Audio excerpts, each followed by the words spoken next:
Welcome to this webinar session on navigating grant writing and research for early career psychologists. This session is brought to you by APA Division 15 Educational Psychology and the Early Career Educational Psychology Grant Award Committee. I am Mika Williams-Johnson, and I'm proud to serve as the co-chair along with Emily Peterson for the Early Career Grant Award Committee. In this session, we want to provide an experience that has the possibility of positively influencing outcomes for your research endeavors.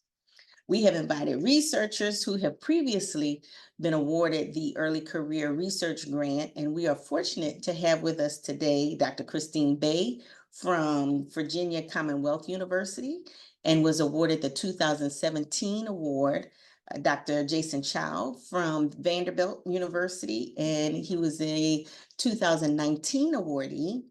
Allison Kwenka from the University of Oklahoma and a 2019 awardee, and Dr. Ian Thacker from the University of Texas at San Antonio and a 2022 awardee. So before we start with questions for the panel, I'd like for the audience to post in the chat box your name and where you're from, and one thing that stuck with you from a conference like AERA. So I'm gonna post one of the things that I got. Let's see. Make sure I post this to everybody. And you can post your name, where you're from, and something that you got from AERA to just kind of get things started. And while you are posting, Emily Peterson is going to share a few details about the award and some other information about the call. Okay, I'm going to throw this in here too, in case, so this is a link to the couple slides I've got. I'm going to throw that in the chat in case that's easier for folks to look at as we go along. Okay, so I'm just going to give a little bit of background on this specific grant, and I assume panel, can you see my screen and things look normal? Okay. Okay. All right, so the Early Career Research Grants Program is, and this is on our website, is intended for early career professionals or researchers who are working in educational psychology as defined by you and by participation in Division 15. The purpose of the grant is to provide financial support for an educational psychologist in the early phase of their career to support valuable research activities. We're going to be awarding $8,500 to up to 3 selected applicants for each year. You may note that this is a bit of an increase. We're glad to get this increase in funds starting this year. We have a number of eligibility criteria. So as I mentioned, you need to be in the field of educational psychology. You don't have to be exclusively in the field of educational psychology. It could be educational psychology and cognitive psych, developmental psych, school psych. We see a number of applicants that sort of cross those interdisciplinary bounds. You do need to be a member of APA Division 15. You do not have to be a member of APA in general, so the fee to join Division 15 is quite reasonable, and in fact, I believe the first year, Wade may be able to confirm this, but is actually free to join this first year. You do need to have your PhD conferred by the time of the application deadline. This year is May 24th, and you can be up to 5 years beyond your PhD. So we do ask you for the date of your degree conferral, and there's an additional space in the application for if you have a pause in your work post-PhD, something like family obligations, health, military service, things like that. And you just need to write an explanation. And there's in the application, it says, if you have a question, just send me an email, and Mika and I will discuss to confirm with you that that indeed is an appropriate extension.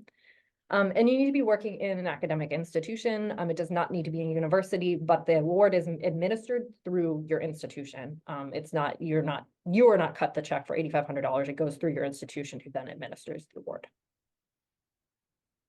The application form is here. This is linked in the I can throw this, well, maybe I can throw this into the chat. I'll do this after I talk. I'll throw this in here.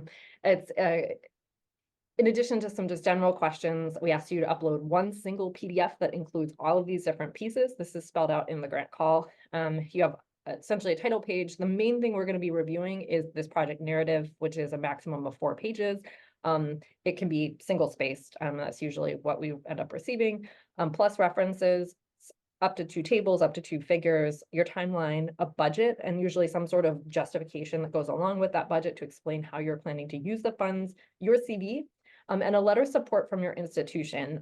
We do check this prior to review, so you need to have evidence from your institution that they state, and this just needs to be like 1 to 2 sentences, that if you're awarded, they will administer the funds, and the grant, they acknowledge that the grant is not going to pay any indirects. So just like 1 sentence is fine. It just needs to be a letter of support from your institution. And if you have questions about that, please contact Mika or I. So in the past, people have said, what can I include in my budget? And it's very varied across applications. Essentially, we're asking you to include anything that are direct costs associated with conducting and disseminating the research. So I went through some previous examples and pulled things that people had included. So these are not fully examples of funded grants, but sort of across the board of what things. Things like travel to conferences for yourself or research assistants, and that can include all of the different things that go along with that: registration, transportation, lodging, etc. Most common thing I think people include is the hourly stipends for undergraduate or graduate RAs, as well as participant incentives or other types of recruitment costs, whether that's mailing or Facebook advertisements or using services that you're kind of like outsourcing recruitment. Things like software, statistical software you may need, if you need a laptop for your lab or other computers or technology. Open access fees can include in the dissemination costs. Fees to access restricted data sets, training in methods or stats, testing kits, materials, scoring rubrics, training in those scoring rubrics, transcription fees if you're doing interviews, and then miscellaneous supplies. New this year, you have to include travel to APA during at least one of the years of the project. That was part of the increase. We want people to come to APA. You'll get to present a poster as a part of this. The thing that I think people would say is the important cost is your own salary support, but you actually may not. That's our sort of like, is not allowed to include in the budget. So you can include RA support, but not your own, and you cannot include indirect costs. Last thing I'll say about budget, please budget the entire amount. This is the word for $8,500. You should be proposing a project that costs about $8,500 to do and disseminate. And so a number of awards will get that are like less than 8,500, or in the past it was 6,000. So try to budget think about what you can. And if you're thinking to yourself like, oh, I only need 2,000, this might not be the right award for you to apply for. But if you're thinking like, think about what else could I add in here that would get me to this amount.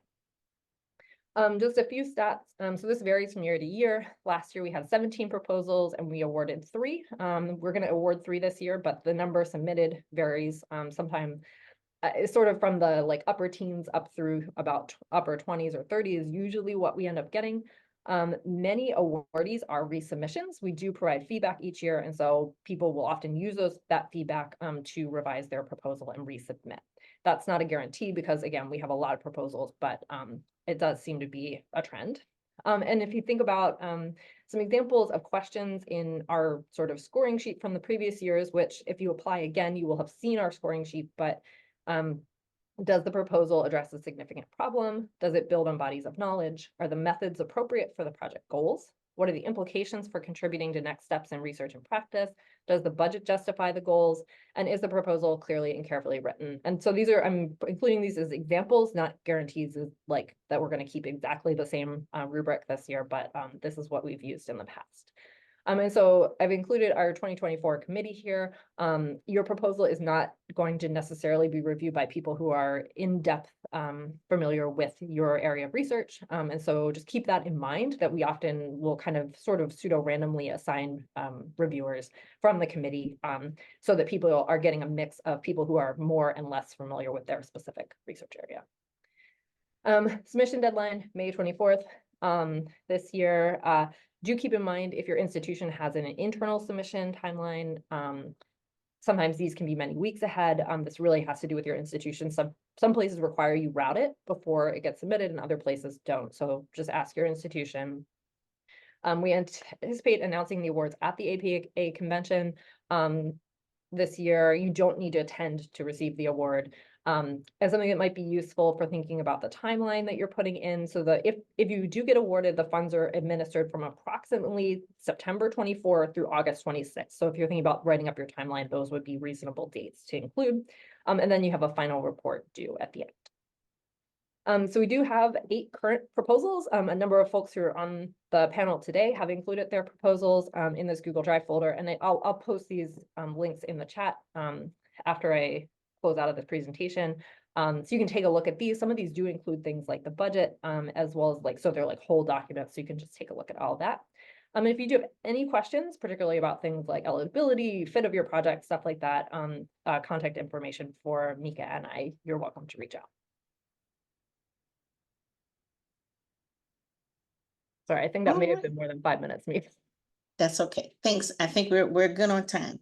So again, we have given you some information, and I do understand that there are some issues happening with the chat for the attendees. But if you would like to go to the website, the APA division15.org website has the grant call available for you under grants and awards. If you just toggle down and go to early career research grants, you can find the call there with all of the information, as well as we'll make sure to send out the link to everyone again with the PowerPoint that Emily just went through. So we'll go ahead and get started with some of the questions for the panelists. We'd like for them to describe the challenges that they faced as an early career psychologist and what they noticed as struggles for early career folks. We'll start with Christine, and then we'll go over to Ian and Allison, and then Jason. All right. Hi, everyone. Great to have you all here. And thank you, Dr. Peterson and Williams Johnson for organizing this.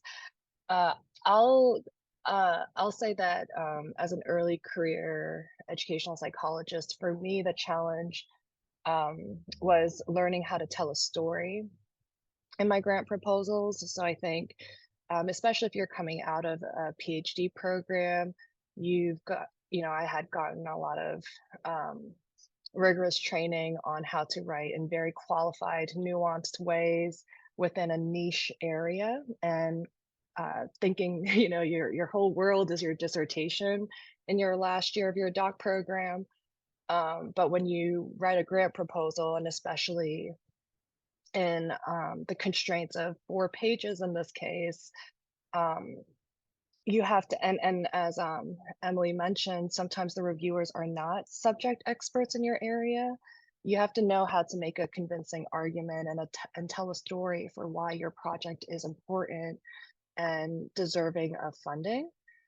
So kind of doing that switch in framing your research idea to something that is more broadly digestible, I think, is a common challenge. All right, I guess it's my turn. Thanks, Christine. Thanks everyone for being here, and thank you all for organizing this. I can echo some of the things Christine said. As a PhD student, I had a lot of experience working on grants that were already funded, but I didn't have as much experience preparing and submitting grants.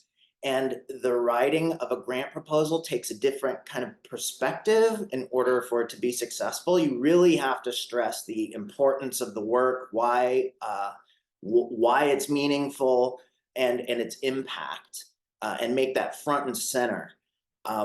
Also, an issue that I ran into is that the documentation that you have to provide alongside the proposal is also really important. The budget justification, your letters of collaboration from people who might be working with you.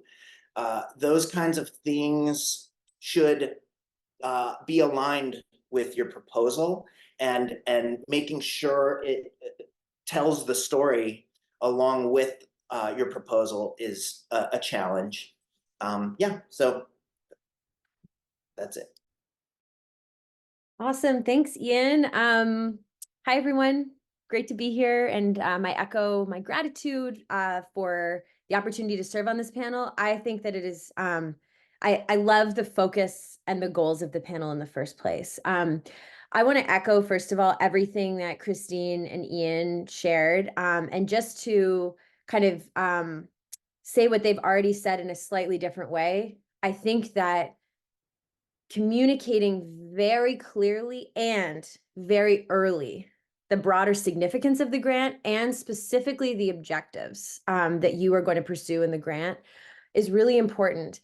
And that's important in manuscript writing, but it's so much more, I don't want to say more important in grant writing, but to make sure that your reviewers know what you're going to do and why very early on. Do not make them search for those details.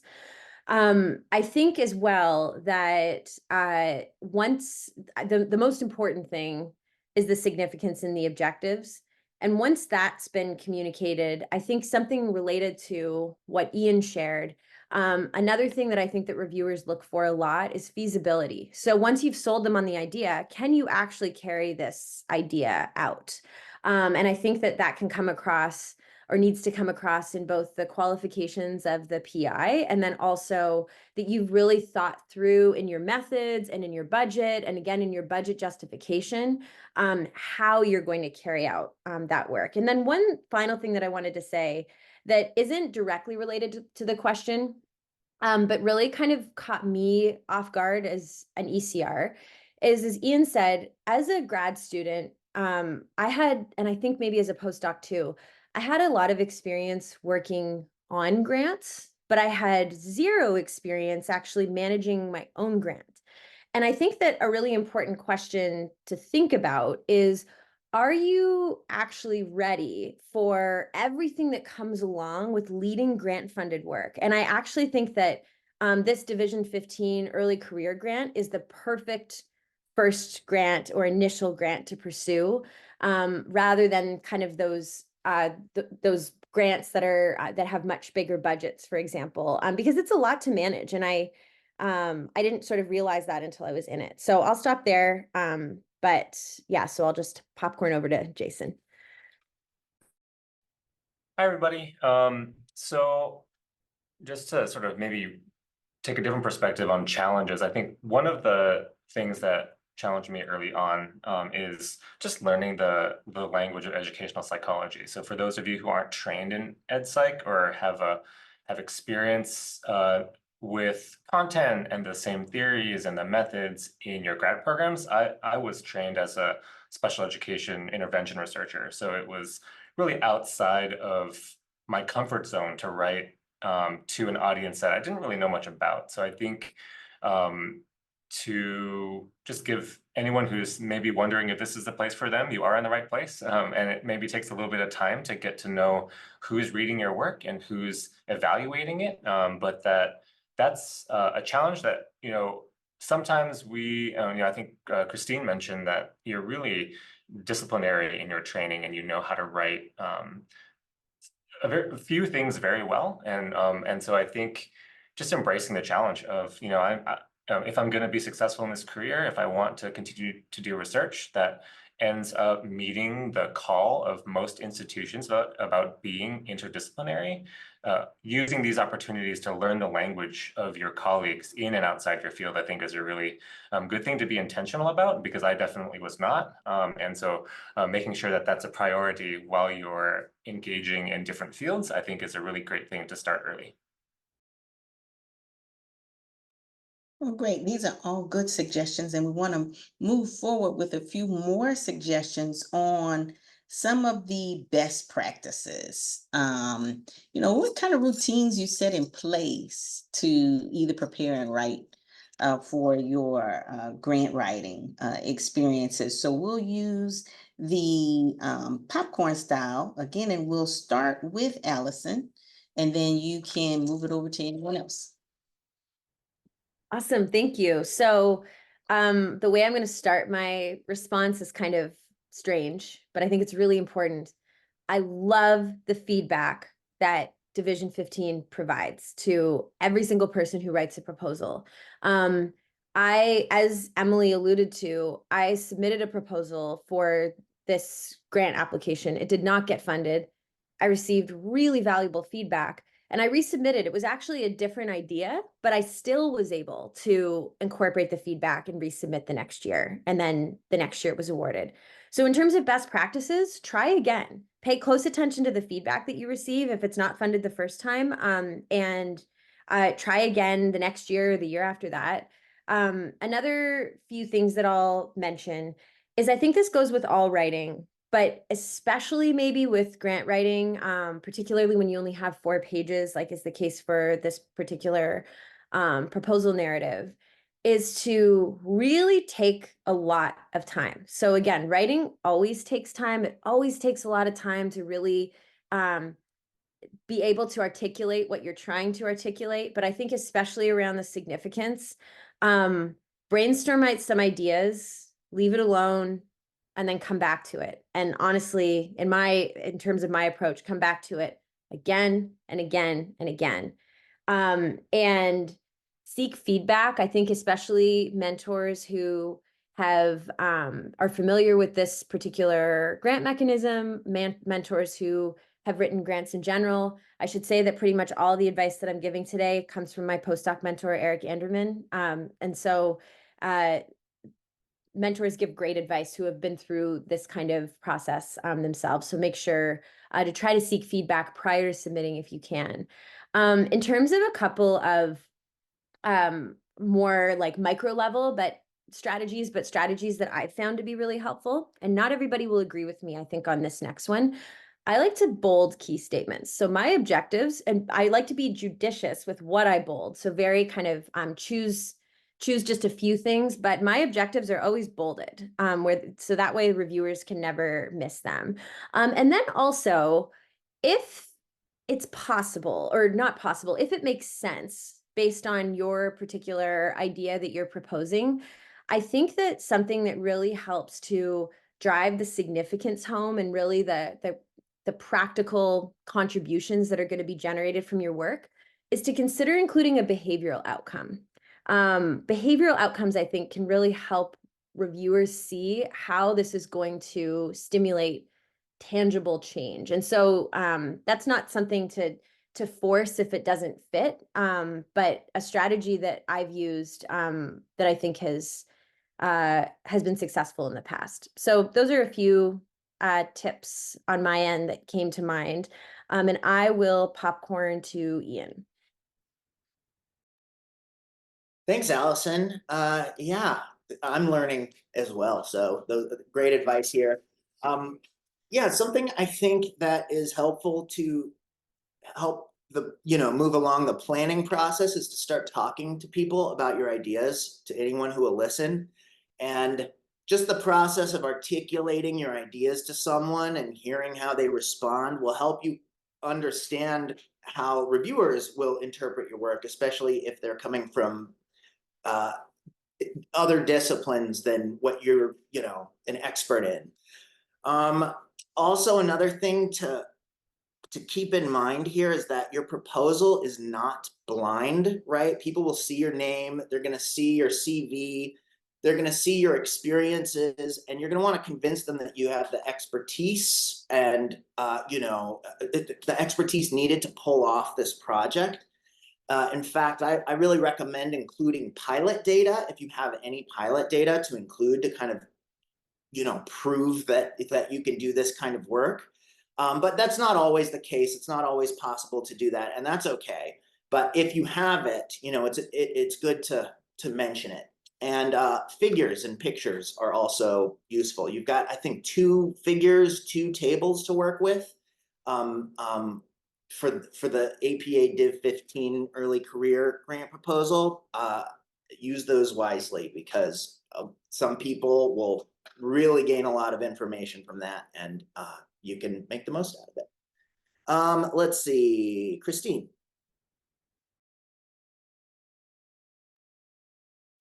I agree with all of those. And common advice I give for folks writing grants, whether it's something like this or the big federal grants, is to find some successful examples. And so Emily's put the link in the chat. I think it would be a wasted opportunity to not take a close look at successful examples, particularly around the framing of why your project is important.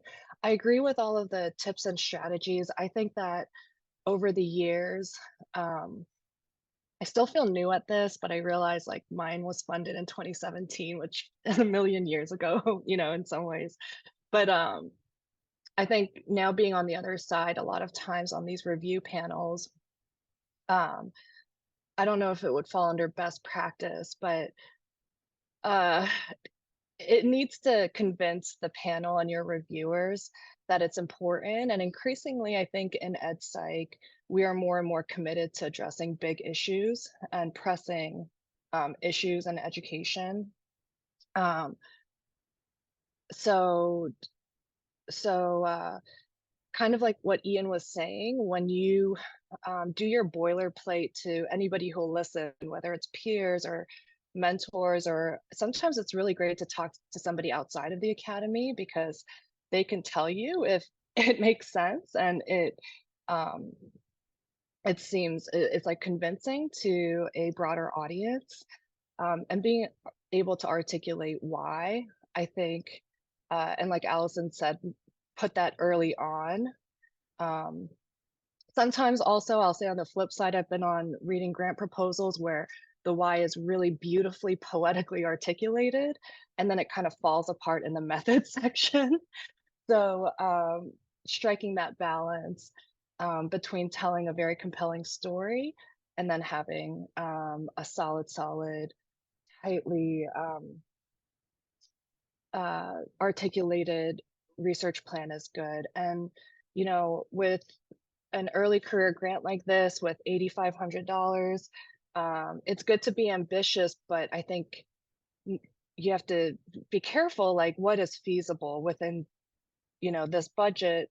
And as an early career researcher who might be managing their first grant funded project, sometimes less is more, and articulating clearly and convincingly why your project is important and exactly what you're going to do in a transparent way is better than trying to do too much.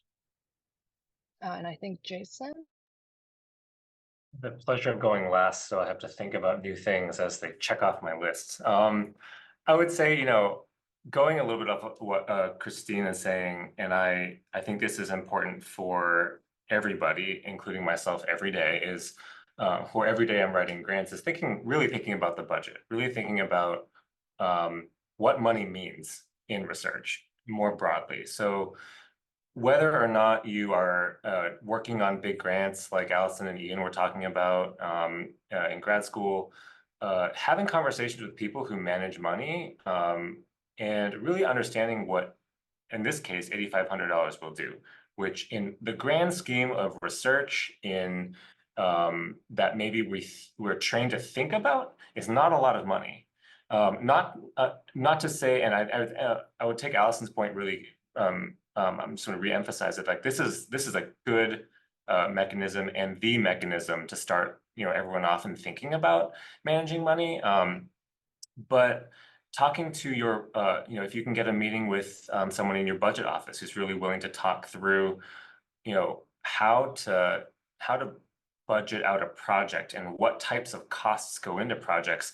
This is a really nice mechanism because you don't have to deal with all the different itemizations and the categories and that you may be imposed to structure your grants on later. But it's a good way to start thinking about that now and sort of extrapolate your experiences with putting together, a nice, tightly aligned project that has that big why that Christine is talking about, that has the methods to match it.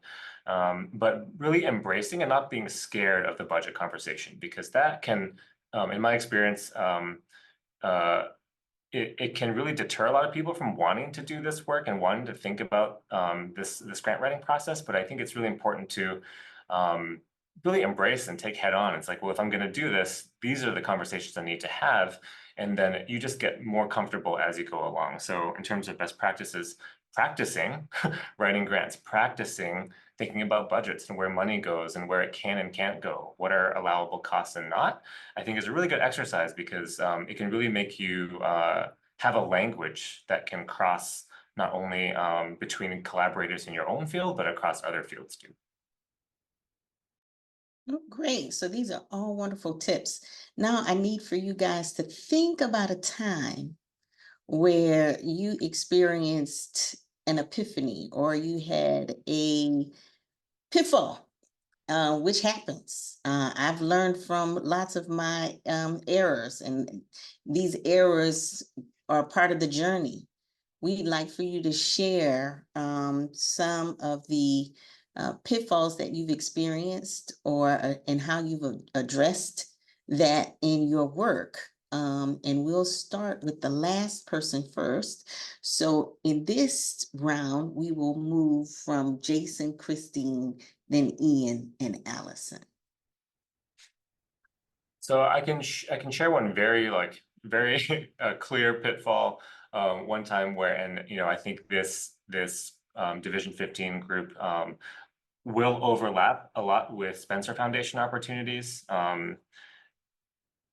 So it's a very sort of easy pitfall to address, but unlike some funding agencies like the Institute for Education Sciences, where the letter of intent is optional, it is not for Spencer. So I went through this process where I had put together this team. We had written this proposal the previous year, which got really good scores. We were excited about a resubmission, and I did not read the application very clearly, where this round they made the letter of intent required. So I didn't submit it because I was, doing other things and thinking about my previous experiences and other organizations. And then when I went to begin working on the final proposal months later, I did not have an application to open, and I was wondering, oh well. Whatever, I'll find it. But you cannot apply for the full proposal without submitting the letter of intent. So I let a lot of people down that year. Luckily, revamped, recuperated, and resubmitted in the following year. But just making sure that every year you read, in this case, Allison was talking about resubmitting your proposal, that sort of stuff. So my failure, my pitfall was not reading the RFA or the call for applications clearly every year, where there are differences, minor, but also major. So making sure that the lesson learned being, take the time to read the RFA, even if you submit it the year before, because things can change.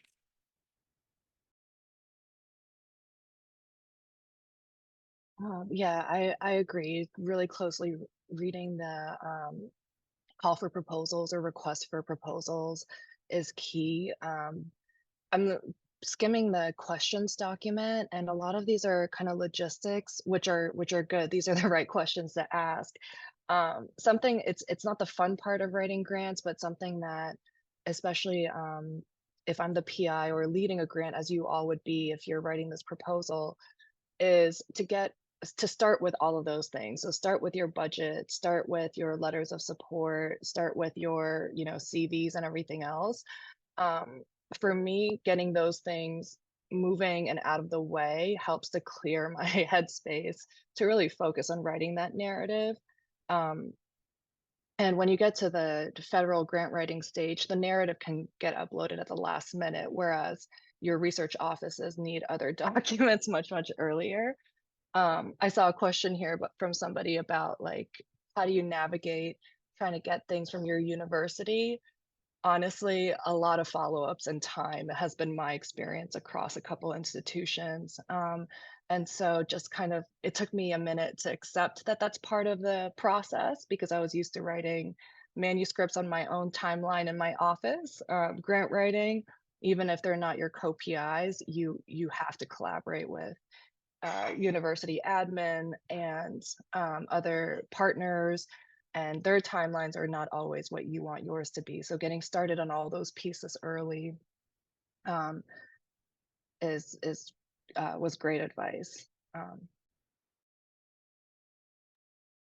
Thanks, Christine. I like that suggestion to start with the letters of support, because that's a pitfall that I've run into before.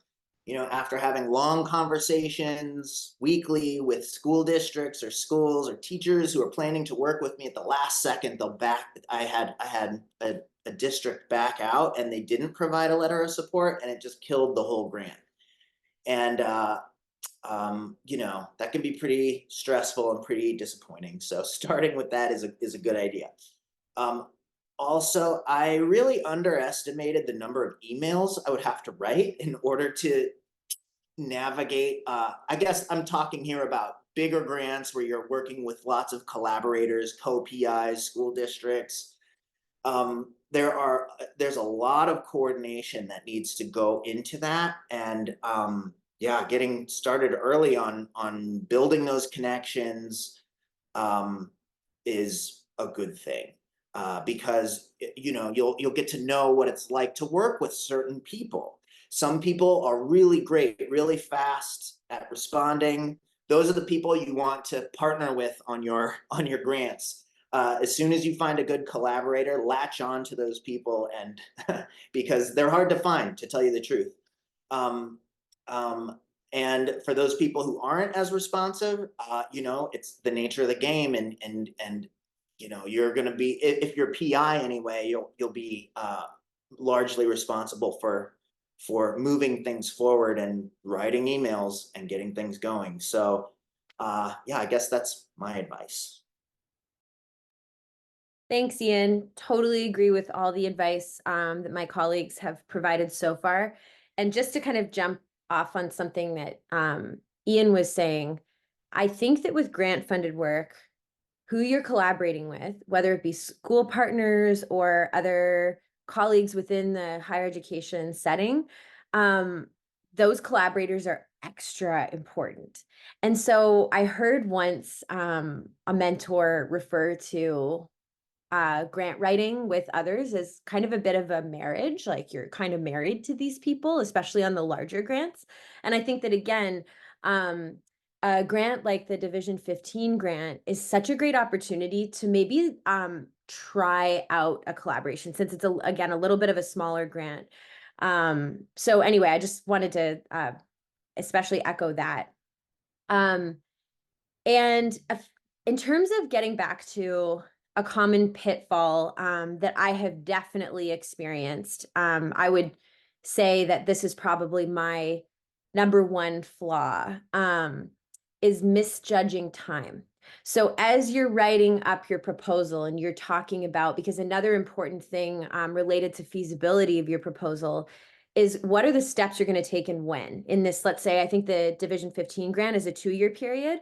What are going to be your kind of major points in time that you're pursuing this grant with the final report in mind, which I believe is, again, at the end of a couple of years. Take how long you think it's going to take you.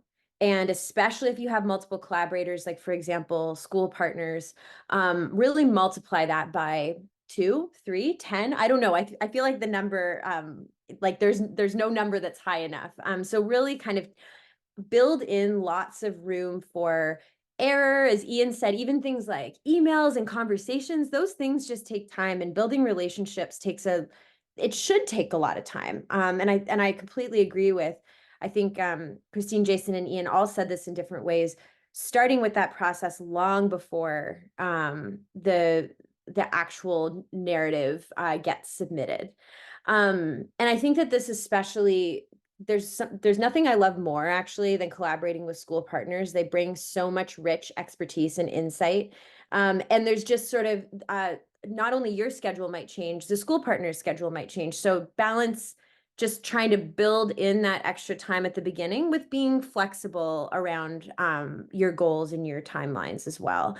Another thing that I don't want to say it's a pitfall, but something that I have learned along the way that is so important, that wasn't as like central in my mind at the beginning of when I had less experience writing grants, is being as thoughtful and as generous as possible with, if you are working with school partners, building in budget items that directly benefit them as much as possible. So thinking about, especially for a grant like this, thinking about building in, this was a great idea that our colleague DeLeon Gray gave me, a stipend for school personnel that's going to be potentially doing a lot of work, coordinating different grant related efforts, things like that. I think I saw in the PowerPoint slide that Emily presented, food, if you're leading focus groups, for example, all of that stuff is, I think, just really important to consider as you're putting together your budget.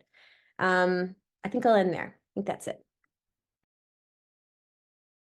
All right, well, look at all of this academic buoyancy, something that I've learned at the AERA conference this past week. One of the doc students from Michigan State, Samuela Mosier, presented, and I was just too thrilled to tap into another framework. And you guys have not only gained a great deal from your experiences, but are willing to share. So now we have more information on using behavioral outcomes, pulling in that expertise, convincing the committee that you have what it takes to get it done, to execute. While Christine talked, she's a more seasoned award recipient. We're grateful for her and her experience to share, but making sure you have strong methods. And I have seen countless applications where, again, the beginning is very strong and then there's no analysis. There's not the kind of development that we would like to see all the way through. So making sure your methods are strong and it's feasible. You have the institutional support letter that is very important, and coordinating time with all of your partners and building that into your framework, including, you know, things that would be beneficial to the people that you're trying to support, like stipends for school personnel. So these are all great ideas and opportunities. And now we have quite a bit of time to get to some questions. And let's see if we could get to the document here. Mika, are we taking questions, like audio questions as well as the Well, questions? see, I'm concerned. I don't know what's available right now since the chat is not, I'm kind of believing that we could move forward with reading through some of the questions that we have. And if you would like to start with a couple, I see that you've responded. Yeah, can I start with some? Yeah, go ahead. Pick out some of the easy ones, although I mentioned, I think actually our first two on there are pretty complicated. There were a couple of questions about what happens if I transfer institutions. And I think this is definitely something that, like, the institution you're at in may or may not be the institution you're going to be at. And I don't know if any of our panelists have experience with this. So some people were saying, like, if I know that I'm going to be changing institutions, or what happens if I happen to change institutions, that's fine. We can deal with the transferring of the funds. That sort of the institution can support your institution. Your current institution should be able to support that. Yeah, I don't know if our panelists have experience with this, but a number of people know where you're going to be in the fall, but that's not where you are in May. And so getting a letter of support is, you may be able to do that from the institution that you're going to be at when the funds are actually started. So if you know where you're going to be in September, that would be the institution ideally that we're getting the letter from. I'll just chime in really quickly and say that was my experience. I knew that I was transitioning to VCU in August, and I applied that summer. And so VCU was really generous in providing that letter of support, and it was a pretty seamless process. Yeah, thanks. Another question about, so you're required to travel to APA. What happens if you don't get a proposal accepted? Well, we're kind of making a sort of mini session. Our plans to make a mini poster session for the awardees each year at the conference. And if you want to present some other things, that's fine. This is different than in the past. So this is something new we're starting for this year. So you can anticipate including in the budget, and that you would also be presenting some part of your project in progress, completed, whatever you've got done at that point. We wanted to make sure that our early career psychologists were supported, not just with the grant, but the dissemination of their work. So we were able to, thanks to the graciousness of our president and the executive board, they granted us more money to award to some of the early career awardees. And we wanted to make sure that folks got an opportunity to see the results or how you're moving along in the progress with your grant. So we'll try to make sure that the sessions are available for the awardees to present. Yeah, another one, maybe Allison, actually, I can't remember if anybody else on here, I think, did everybody else collect your own data? So we get a lot of secondary data analysis proposals. And I don't know if you want to say anything more about that. The question was whether can I conduct secondary analyses on a pre-existing national data set under this award? And I would actually extend that to, can I conduct secondary data analyses on my dissertation project? Which is some of the proposals we see. So I don't know if Allison, if you have anything else you want to say about that type of project that you're proposing. Yeah, I would just say, so as I wrote in the document, I successfully had my proposed secondary data analysis funded. It wasn't tied to my dissertation. What I think is especially important if you're working with secondary data is reviewers may come to, like, they might approach your proposal as soon as they see secondary data analysis with, why does this person need money to conduct a secondary data analysis? But there are lots of reasons why money can not only be really valuable, but very necessary to have to conduct the kind of work that you would like or need to conduct with secondary data analysis. So all of that is to say that I would recommend, if you're thinking about secondary data analysis, as Emily said, maybe something secondary related to your dissertation, or and Jason, I bet, can give a lot of great advice on this, meta-analysis or systematic review. I would be really extra thoughtful about the budget and the budget justification. So why do you need that money? And if I remember correctly, I'll take a look back at my proposal, and it's one of the ones that are publicly available. But where I really benefited from support, again, I'm always trying to think with grant funding about, of course, what do I need to conduct this work? But being as generous as possible with school partners that weren't relevant for this proposal. Also, graduate student support, I think, was kind of a major part of my budget, if I'm remembering correctly, because so much of that work can sometimes be uncompensated or undercompensated, and graduate student support, especially on a project like this, was so necessary. So all of that long-windedness is to say, based on my experience, definitely something that would be competitive for funding. I would just recommend being especially thoughtful with what you select to be part of your budget, and then really kind of clearly justifying why those items are necessary. Thanks. Okay, I want to get to some hard questions here. So I may ask, maybe want to ask folks to put on your reviewer hats, because I think everybody's on, or at least almost everybody's on the review panel for this year, who's on here. We have a question from Temi. What does APA Division 15 consider to be research? I'm hoping to use funds for program evaluations where I'm examining how an after-school program supports student learning and how a summer research program for community college students supports students' research or identity development.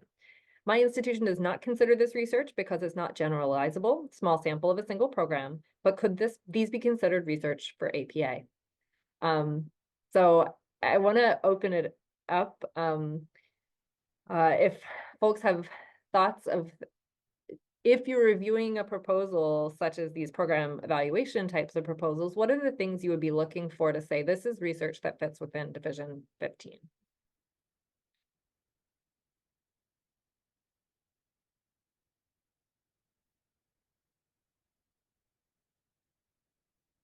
Yeah, Jason, do you want to jump in? So I'm not on the panel, so maybe it's easier for me to start. But I think, yes, I think what it comes down to is are you trying to use some sort of informed, strategic, data-based way to answer a question that's convincingly important? And so, and do you have the methods of that program evaluation to match, let me lower my hand, match that goal? And so I think part of the strategy is convincing panel that it is research. And I think maybe you have a lot of information and arguments from that you can use from your institution as almost like addressing a reviewer who doesn't agree with you. So getting mentors, particularly those who do program eval, and looking up research publications, which there are plenty of program eval studies, to see where their arguments are coming from, to see what theories, frameworks that they're coming from, to really make an argument for why that work in the after school space is research, and sort of going from there. And that's how I would approach it as someone who's not going to review it. I would just echo all that advice, and my short answer is yes. I think that applies to Div 15. We look at things in formal and informal spaces, and in Div 15, we have a broader conceptualization of research where it doesn't always have to be huge sample sizes, but like Jason said, being very convincing of what gap in the literature this study is addressing, and how it's building on the literature that exists. If you can make a convincing case for that, I think that topically it's very aligned to Div 15.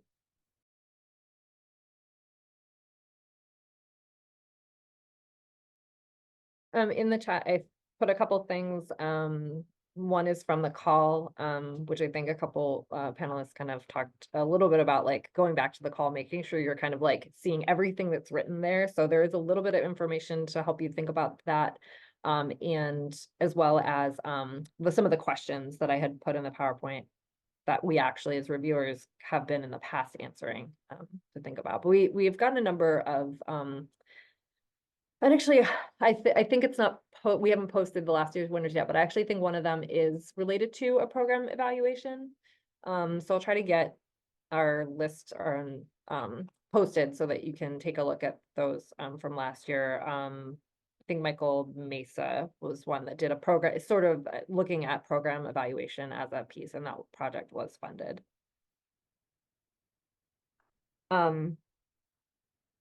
Okay. I'm going to try to combine a couple ideas and questions here. How big of a project did you propose? How ambitious of a project did you propose? On the range from like a pilot exploratory study to like a large project.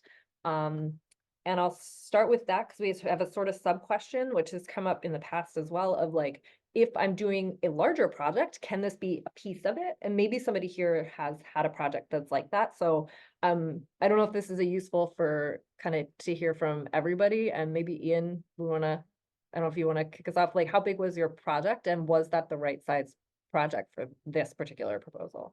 Yeah, that's a good question. Yeah, so I proposed a two-part project that was the first stage was exploratory design-based research with, I think, 10 interviews with students to design an intervention. And then the second phase was using that intervention from the first phase in an experimental study. And I will say that the budget was smaller for that project than it is today. I think it was like $5,000. And it was a shoestring budget. So this was like a Cassavetes film, right? Very low budget film that turned out pretty great. You know, it was a wonderful, you know, way to dip my toe into funded research. You know, so the question is, how large of a scale is the project?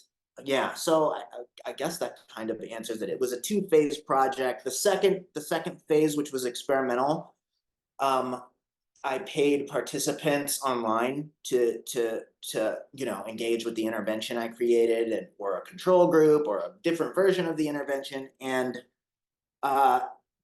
it was a smaller sample than maybe I would have wanted because of the limitations of the budget. I think if I were to redo things, I maybe would have gone a little bit smaller scale, but you know what? Everything turned out pretty well. So it's okay to think big. And another thing you can do when you're writing your proposal is to kind of clarify if or how this fits into a larger, arc of your research. I'm interested in math science integration and looking at ways of promoting that by designing interventions and testing specific hypotheses. And I at the end, I talked about, at the end of my proposal, I talked about how it fits into that larger, research agenda of mine, and even mentioned follow-up grant opportunities that I might build the findings from this study into. So, yeah, it doesn't have to be a huge project. Again, shoestring budget. So you just got to really make it realistic with the money that you have for this. So yeah, basically echoing what Jason said earlier, a lot of the proposal is convincing your readers that you know exactly how much money you have for this, and you will be able to use that money wisely. I would add that the significance probably needs to be really clear, even though, I mean, with all of them, but a small N with a big impact or clear significance goes a long way. Yeah, I don't know if maybe I can. yeah, do you want to jump in, Jason? Yeah. I can sort of talk to the add-on piece. So my proposal, which is in the folder for folks to access, was a supplement to a larger project. And so, and you'll note that, I mean, you'll see in the budget there, I do have a note at the bottom of it, I think, that says, if funded, I have the funds to supplement anything additional needed, because I think it was a few $1,000s less back in 2018-19. But what the strategy was really thinking about how to, I use this grant mechanism to pitch an idea. And so it wasn't necessarily like I need this money now, and if I don't get this money, I'm not going to get the answer. But it was very helpful to think through what I wanted to add on to that project that was coming from a different theoretical framework, but also was using a different methodology that I wanted to learn how to use. So it was really this strategy of, I want to learn, and I had no experience with social network analysis prior to this grant. So I want to use this grant to pitch this network idea off of a project to see, sort of for two reasons. One, scientifically, yes, I thought it was really important.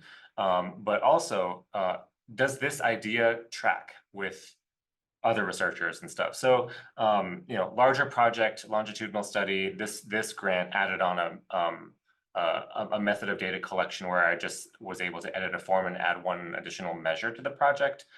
So that is another way that maybe folks who have projects or have advisors who have projects, or that they're transitioning to use and still have access to when you're in your positions or the positions that you're in now, is to think about using the mechanism as an add-on. And I think maybe that question was sort of anticipating that, where that's definitely possible, and it was my approach. I'm Christine? not great Oh. at. Oh yeah. Can you hear me? Okay. The Yeah. green box wasn't showing up, so um, I was gonna say I'm learning to get better at this. Jason, because we've collaborated, is really good at this. I think a way to scope out your project is to have clear, concrete milestones. So is this a 1-year grant? Is it 2 years? I can't remember. This is for two years, 24 For months. 2 years? Okay. So I think that like quarterly milestones across 2 years, so like 8 big milestone points, and what do you expect to get done at each of those, helps to really scope it out.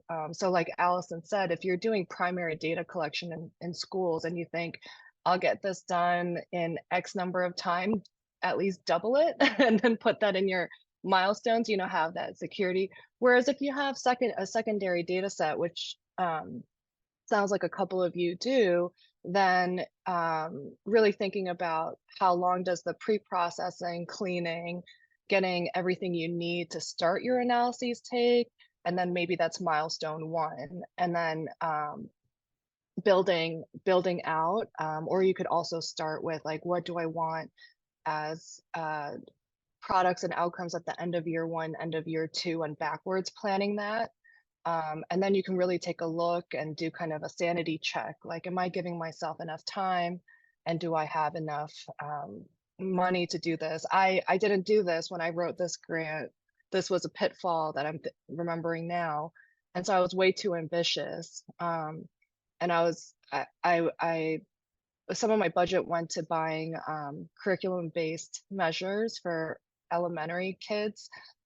And I underestimated how much work it would be to sit down with kids and collect, like oral language data and even like classroom level assessments. And so I would not propose that again with a shoestring budget. And so thinking, especially if you're thinking of primary data collection, what's feasible in terms of timeline and budget? And think of, if you're doing primary data collection, I would encourage like more of a pilot study level proposal rather than a big project for feasibility. Whereas if you're doing what Jason was talking about, like a social network analysis, so it's like, I have the data, it's part of a bigger project, there's some infrastructure, but I want to explore this new methodology, maybe you can propose more. But I think having like a milestones table is really helpful. Yeah, I completely agree with everything that has been said already. I think that even with secondary data analysis, and for some reason I fall for this every time with secondary data, whether it's like a secondary data set or with a systematic review or a meta-analysis, that process, for different reasons, it still just takes so long. I would also think about how long you think it'll take you and your team to clean the data, and multiply it by 2. So I think that like kind of where all of our pieces of advice are converging is, as Christine said earlier in this discussion, especially for a grant like this, and given that all of you are early in your careers and this might be the first grant funded work that you pursue, less is more. And I think that as has been said in different ways, proposing a kind of pilot study that'll lead to a bigger study is such a one of several kind of perfect examples of how a grant mechanism like this can just be incredibly helpful.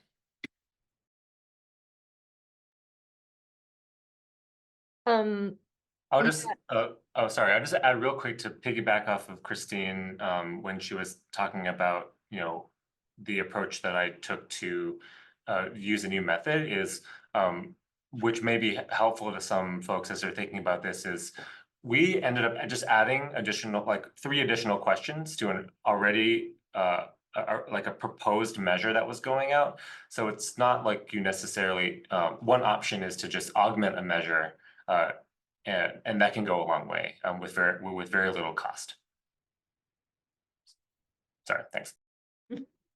Thanks, Jason. Yeah, I was gonna say that I think from reading proposals in the past, I'd be curious how people are defining what a pilot study or an experimental study is, because I actually just pulled up the proposals that were awarded last year, and one person said, I'm going to do a pilot study with 50 teachers, and that was one. It was a program evaluation of a technology program, and so they plan to interview teachers about their use of the program and like ideas for further developing that program to improve it.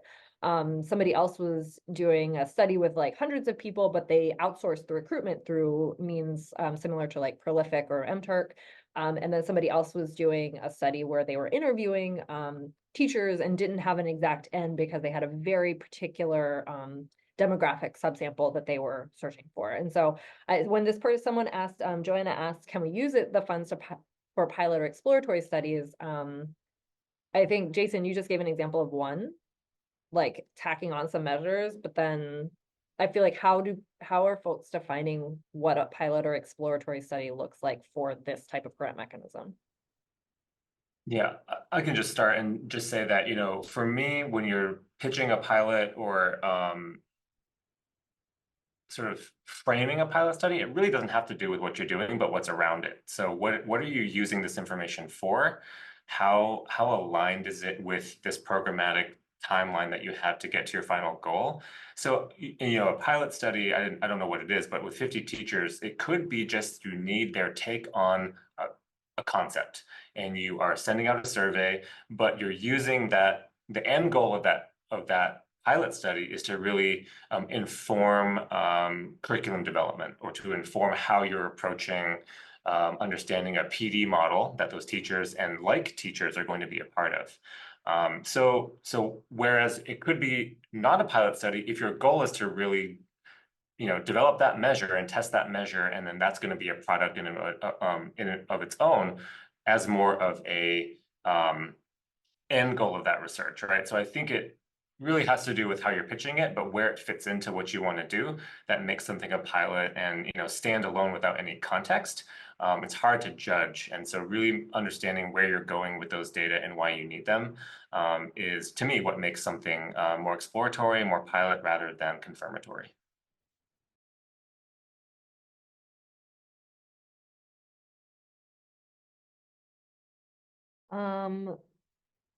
I'm not sure. So we have one question, and I guess I don't know, wait, if we're able to take questions or get more information if folks wanna jump in through voice. Yeah, we'd have to try it out. So waiting up, Yeah, and yeah, yeah, I so guess we'd if have to somebody just wants to try ask it a out. question. But if I we was, get a person, if you could, any one of our participants, if you would like to raise a question, please raise your hand and we'll give it a try and see what happens. Emily, you could go ahead with the question until we get yeah, it we got a situated. question Okay. from Raven. Do you wanna, let me see, we may need to give you permission to allow to talk. Okay, Raven, go ahead with your question. Okay, can you all Great. hear me? Yes. Okay, great. Yes, Thanks. I know, so I have tried submitting in the past, and now I believe my grant will actually shift and change. I think like someone explained, you just have kind of like a different idea. But I was wondering, how important is a page count? Because I want to be able to really thoroughly explain just how you all were saying about, information about the significance of the work. And I feel like it would definitely need to include a lot more background knowledge because I'm including two disciplines within the grant work.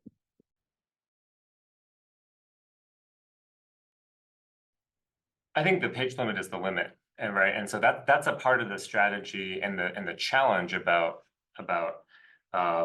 communicating your ideas succinctly. And you know, I don't know of a granting agency or organization that allows people to go past the limit. So this can be a good opportunity to practice communication, and you know, that's a challenge, you know, Raven, of this work, that if you are heeding the call of many organizations and institutions to join disciplines to solve problems. That's a challenge that we're sort of all going through. So getting examples and talking with people and getting people to read, I don't think anyone likes feedback more than Allison, but channeling Allison's energy about getting feedback, spending time. But that is really a limitation and a real parameter that you, I think for this grant, but also almost every grant you have to abide by. Okay, thank you. Yeah, such a great question. I'll just add on to what Jason said by echoing that. That's kind of what one of the things that I was thinking about when I said earlier that grant writing, including for maybe especially for this proposal with it being such a short narrative, it's very different from manuscript writing. And it's like one of the most challenging things is saying what you need to say succinctly, especially when you're drawing from multiple disciplines that people might not be familiar with. A strategy that I think will be very helpful to you on this proposal, that was definitely helpful to me with this particular grant mechanism, is, I think as Ian said earlier, it might have been somebody else, take advantage of those tables and those figures that you're allowed to include. I believe that those tables and figures are outside of the 4-page limit, and that those tables were my best friend. So just to kind of give an example, if I'm remembering correctly from my proposal, something else that can be a unique challenge with secondary data, or like maybe an exacerbated challenge, is that you are working with data that you did not collect, and therefore the constructs that you're exploring might have been measured in a slightly different way than you yourself or somebody in your field might have measured them. So I remember I used one of my tables to summarize key construct definitions so they couldn't be lost, and to illustrate how the items that were administered in the secondary data set mapped on closely enough, is what I was arguing, to those construct definitions. So all of that is to say that I completely echo Jason. It's one of the most challenging things, not only about this grant, but about all grant proposals. And tables and figures, I think, are your very best friend to really kind of supplement that text. Thank you so much. Thank you both. I want to go to a question from that was in the chat from James, who may be on, and if so, if you want to raise, if you're here and you want to raise your hand to elaborate a little bit more. The question is, what considerations do you have for early research from limited backgrounds, particularly underdeveloped areas of the world? They might have a good sound idea, but communicating it might be a challenge. And I wasn't sure if the communication was around communicating it in the proposal to get it funded or after the project is funded. But maybe maybe we can focus on the communicating it in the proposal. Because this is a grant that's open internationally, and we are really trying to seek and broaden participation in a global way as well. We've been hoping to do that in the past, and one of the initiatives was to post the sample proposals to give some examples of how people have done that in the past, in case you didn't have someone at your university who may have received this type of award. But I don't know if any of our panelists, or Mika, if you have any thoughts about this question, about how people might approach this if they're coming from outside of a Western country or a more underdeveloped area of the world. I mean, I'll start by saying I'm really excited to read this proposal for the reasons you listed, Emily. I think, I'll just be honest, speaking for myself, my work is in the US and urban context in the US. So I don't have the expertise of knowing these different contexts. I would say maybe to start is to be very explicit about the context in which context and population that you are studying, and giving like very intentional information with citations about the backdrop of your study. I don't think it would hurt to draw some parallels and be very explicit in the ways that the context you are examining has similarities and differences with the literature from the US. That's doing extra work. I don't think it's necessary. I think it's the responsibility of reviewers and scholars to it's important not to be Eurocentric about these things, but unfortunately that's the reality. Like, I think most of us on the review panel are doing work stateside. So I think being really explicit about the context would be helpful. At least that's what I'm thinking as a reviewer, but I hope I'm excited to read proposals that are examining some of our theories and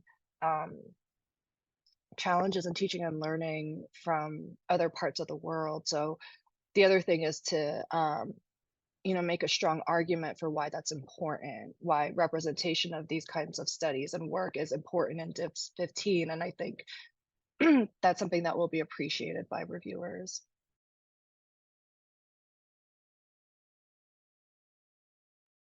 Yeah, I don't have any experience myself, but I did want to make sure to mention that if you could emphasize the significance and the impact, the greater impact, I think would be very helpful to helping us understand that we're all connected, whether we're stateside or not, we're all connected.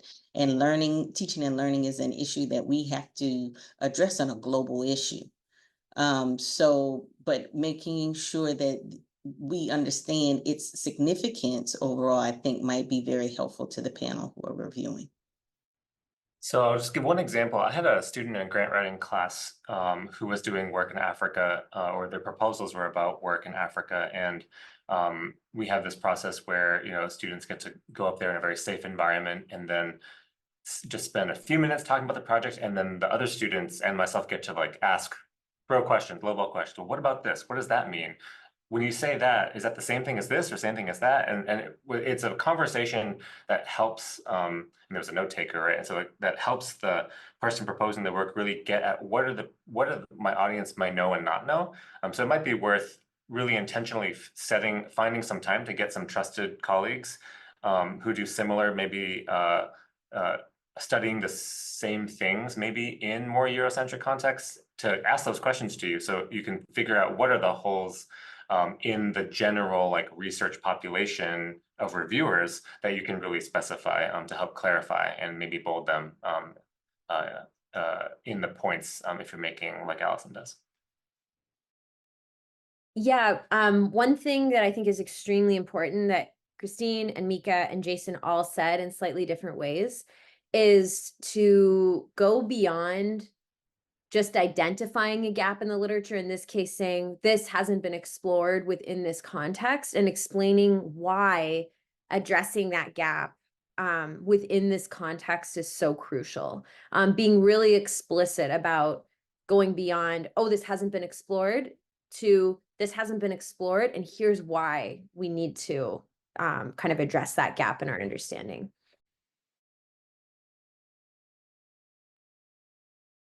I want to move to a very different type of question that was in the chat. And again, if you do have a question you want to say out loud, we can ask.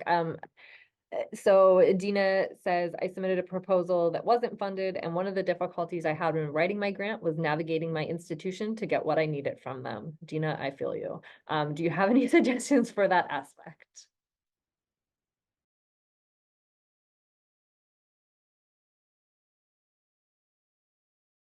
I mean, that is always a challenge, right? And I think part of the exercise of submitting a grant for this call is to find out the people in your institution who are good contacts, right? And having conversations with, like, let's say a mentor or your department chair or someone who can help connect you to the resources in your institution that are reliable and fast and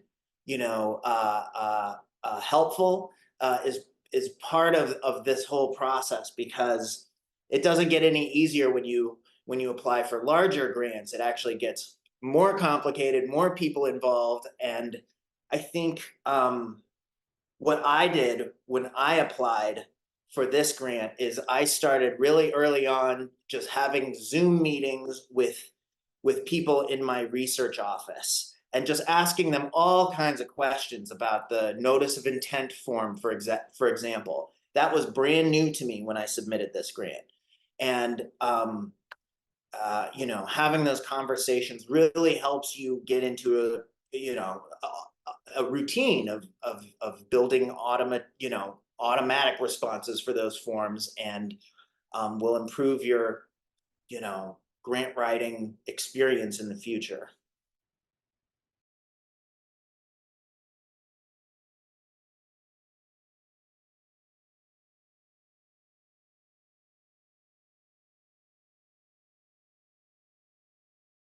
Yeah, you have to ask early, and usually ask more than once, and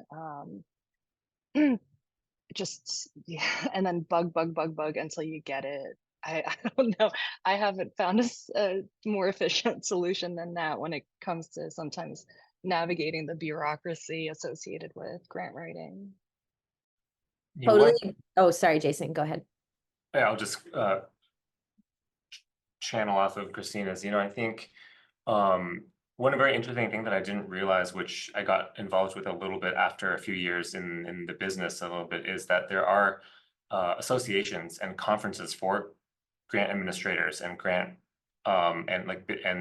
fiscal teams and things like that. And I got invited to do this panel there. And the really interesting thing was, like, we don't necessarily know what each other do, and we don't spend the time getting to know each other. And so one of the lessons learned there really was like taking what, in terms of a career in my former job in public schools, thinking about how we approach getting to know your colleagues there and spending time with folks and getting to know them a little bit more than just having only needs-based interactions can really be helpful. And so on the front end, Ian's talking about meeting early, which is really important, giving your relationship that time. But maybe on the off cycles, when you're not writing a grant, spend a little bit of time building a professional and personal relationship with people and getting to know their jobs, because prior to that panel, I didn't really know all that went into all the stuff that they deal with, all the cycles that they're undergoing. Like, they're not there only when I need them. They're doing their job 100% of the time. So that was a good lesson, and so really making sure that we're creating this environment, I think, effortfully, that we're all here for the same reason, the same types of maybe complexities that come with IRB. It's like there are people there to do their job the whole time. They're not just there for me only, and their job is to protect human subjects. Whereas grants offices, their job is to hold a level of compliance that the university is responsible for my conduct, my research conduct, right? So I think that's a good thing to get to know the big picture and think about the time that you spend off grant writing cycle, developing personal relationships. Yeah, I completely agree with that. And I would just add on to say that just to kind of create a context, as I think Jason and Christine and Ian were all saying in different ways, people in grant offices, they wear a lot of hats. And what I suspect, I've never had that job myself, but I strongly suspect that hopefully most people, actually, hopefully all people who they interact with are very polite and patient. However, if we think about what it's like to prepare a grant, people are often racing against deadlines, and they may not show up as their best selves necessarily when interacting with people at their institution's grant office. So all of that is to say that I think that for reasons that are just, be kind to everyone for no ulterior motive, but also I think just this goes without saying, but not only being kind, but being incredibly grateful for what people at your institution's grant office are doing, and then expressing that gratitude can go a really long way. I see we have hand raised, so I'm gonna give Andres bring you into the fold. So if you want to unmute, you're free to ask a question to our panel.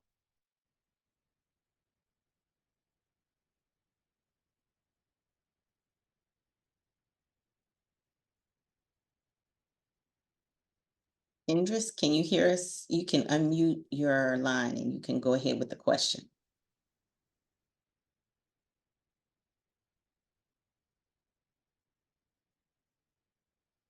While we're waiting, I'll take one last question that I see that's a fairly quick one, I believe. A question in the Q&A. Can we include an appendix to state the survey items and interview questions? Will that count towards the page count? You should include that as a table, not an appendix for this. Oh, hi, Andrew. Can you hear us? Yeah, I'm listening. Do you want to share your question? You had raised your hand. My question is, I'm a PhD candidate in community development, but I'm interested in educational psychology and writing some papers about it. Can I achieve and go longer for educational psychology from community development? Miko, May I go far from community development to community May I go far from community development to educational psychology? Thanks. I think it is short. Yeah, do you want to jump in with this or you want me to respond? You go ahead. You go ahead. Yeah, so definitely this could be a grant that's like a transition that you're kind of like bridging multiple fields and a number of people. Jason, I had forgotten Jason's trained as a special educator in special education research, but then also is using educational psychology methods, tools, and producing knowledge that is relevant and valuable to educational psychology as a field. So this grant is, since it's for people who are sort of identifying in some way as educational psychologists, and I would say, think to yourself, is the project going to be something I could see presented at APA Division 15? Since this is who the sponsor is. And so if you haven't been a part of Division 15 and you're wanting to get into Ed Psych, I think that would be a good place to sort of start and see what has been presented at the conference before, what's getting published in the APA Division 15 and other Ed Psych journals. And if what you're working on it and you're proposing is something that fits within that, if it's bridging two disciplines, maybe you don't decide to publish it in Ed Psych, but that we'd be looking for proposals that could be published as educational psychology or presented within educational psychology of divisions, such as Division 15. I don't know if Mika or anybody else wants to kind of add to that. I think it makes for really interesting proposals when people are kind of connecting fields and kind of working in these sort of in-between interdisciplinary spaces. As it was mentioned earlier, it can be a challenge as well as you're trying to like fit, I think Raven's comment about like, how do you fit this into like the word count can be a challenge, but we did have some suggestions for that. I don't know if anybody else wants to add on. No, I think that everybody is going to have to wrestle with being concise. And so that's part of the whole issue with this, is learning how much is enough to say, to be thorough, but not saying too much where you use all of your page limits. So, or you're over your page limits. So that is, one of the exercises with this is learning to be concise. But I do think that this has been a fantastic opportunity where we've been able to share, our experiences, talk about proposals in a time where we're not rushed off to, complete and meet with other folks. But I did want to leave you with one thing that I've learned over time and having had the opportunity to work with some of these great folks here. If you are in a meeting with someone and you're talking about a grant and the person starts their conversation and they say, all you have to do is, you're in the wrong place. Okay, because as we have talked about, this is a complex and layered activity. And so if a person starts with all you have to do is know that this might not be the person that you need to get all of the information from. And it's okay to ask several different people. So when you get a call, it is important, I think, that you go to your research office and say, this is a research grant that I'm interested in pursuing. What are the steps that you would suggest? And have that conversation right off the cuff. And then you could start with your timeline and get things moving in the right direction. But as the participants, the panelists have said here, start early, start often, work with your networks. And I want to personally show some appreciation for the panelists who have been here today and for all of your questions. Emily, she is also an award-winning grant writer for Division 15 and was awarded in 2017. And I thank her for co-chairing this committee and all of the committee members. You guys have done a fantastic job today. And thanks again, all of the participants. Feel free to reach out if you have any other questions. Thanks. Thanks, this was fun. Thank you all. And thank you, Mika, for organizing. Yeah, we will take questions over email. So if you do have questions about your proposal specifically, do reach out. I think that's part of the hidden curriculum that I hope we can start to dispel. People do that. So we can take a look at things.